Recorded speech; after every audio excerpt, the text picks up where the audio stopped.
Hi guys, let's learn how to oxidize your jewelry. First thing, we're going to wait until our water gets nice and warm. Take a small disposable dish. I use disposable. It doesn't have to be disposable. You can wash it. Make sure your water's nice and warm though. Then you want to take it outside because this sulfur, it's stinky. You don't want to have it in your house. That smell will just linger. It is not good. So you just want to put a little bit of it in there.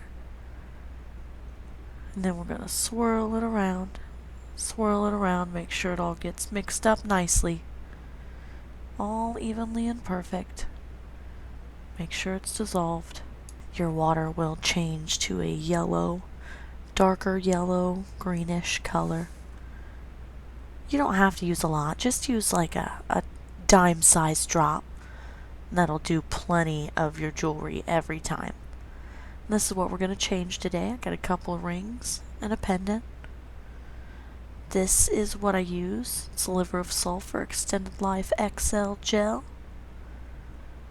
We're just going to pick those up and drop them in one by one. You can see almost immediately the change that happens. Just stir it up a little bit. Make sure all the little crevices get penetrated by the liquid. And they are going to turn your copper or silver to a nice dark color. And this dark color is the oxidized finish, which of course we will change once again. Just make sure you swirl it around nice. The reason why I use the warm water is because I feel like the sulfur not only dissolves quicker, but it seems to penetrate the metal a little better and a little quicker, more evenly. I'm going to try to get this last guy out. I have a little bit of trouble with him. He doesn't quite want to come out of the bottom of the cup. Come on, little guy, out of the pool. Come with me. There he is. You see, the copper has completely turned black for all three of them. Next thing, we're gonna jump to the inside, take him to the sink.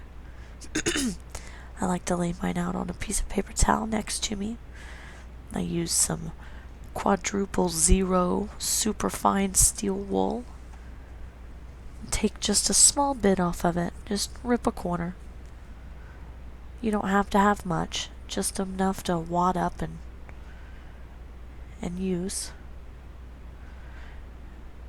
And once again here, I like to ball it up and just get it a little wet, just because all the little particles, they don't fly around that way. That steel wool is kind of dusty. Then use your water to get your thing a little wet and start scrubbing away. And what this is doing is taking the black off and exposing the beautiful patina underneath. I'll just rub it all around. You want to rub all of these dark edges and make sure they're completely clean. Do as much scrubbing and polishing as you want, and that's all you're doing. You're just polishing the surface, and then all of the little cracks keep that darker color, and it gives a little bit of texture and depth. I like to do this for most all of my pieces. I think that it gives the finished product a really special look. Just keep rubbing it all over until it's nice and clean. You want to make sure that once you've got all that nice outside cleaned, you want to go and scrub on the inside of that just as well. Because the inside there is also darkened and will change your clothing or your fingers black. So as we all know, the copper will after a while try to change your fingers to green anyway, so be sure to clean the inside as well as you do the outside, because it really does make a difference. It makes an overall difference in the look also. Just rinse it off a little bit, get any extra steel wool that gets stuck off of there, and you see my inside is just as clean as the outside. Now, we're going to do that with the other three, but I'm going to speed this up so that you see a little quicker.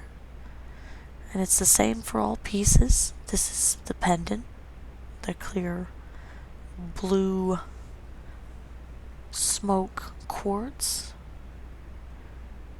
Just scrub her up a little bit. I used square wire for that, but it is also one of my tutorials inside of my shop, which I will have a link to at the bottom of this. Just rinse it off as you go, just because I feel like keeping the steel wool wet and then rinsing the piece, it just gives it's cleaner. You don't get the little stuck on pieces or the liquid out of the pad into the copper. And once again, be sure to try to get on the inside of your bales just as well as the outside. Otherwise, it could possibly come off on your clothes or onto your skin. Or if you're making it for a friend, it could do it to them. Our last piece is another ring.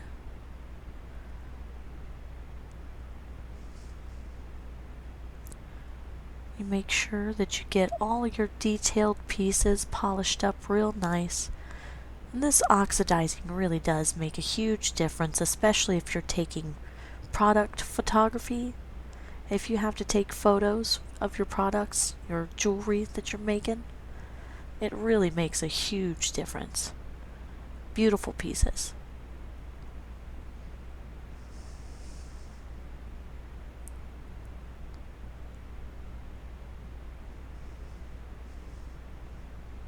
Yeah, and get the inside. Just like before, make sure the inside's just as shiny as the out. Those ring bands are especially important.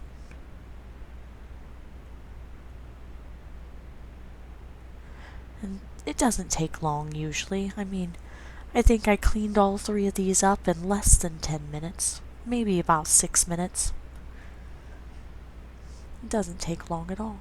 Just however much time you really want to spend cleaning it up.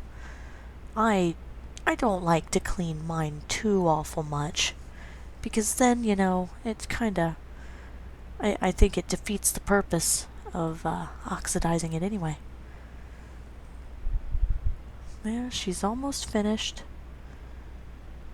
Yep. And that is how to oxidize your jewelry. Remember that the steel wool part is just as important as the actual patina. And that's the end. Thank you so much for watching. Stay tuned for more.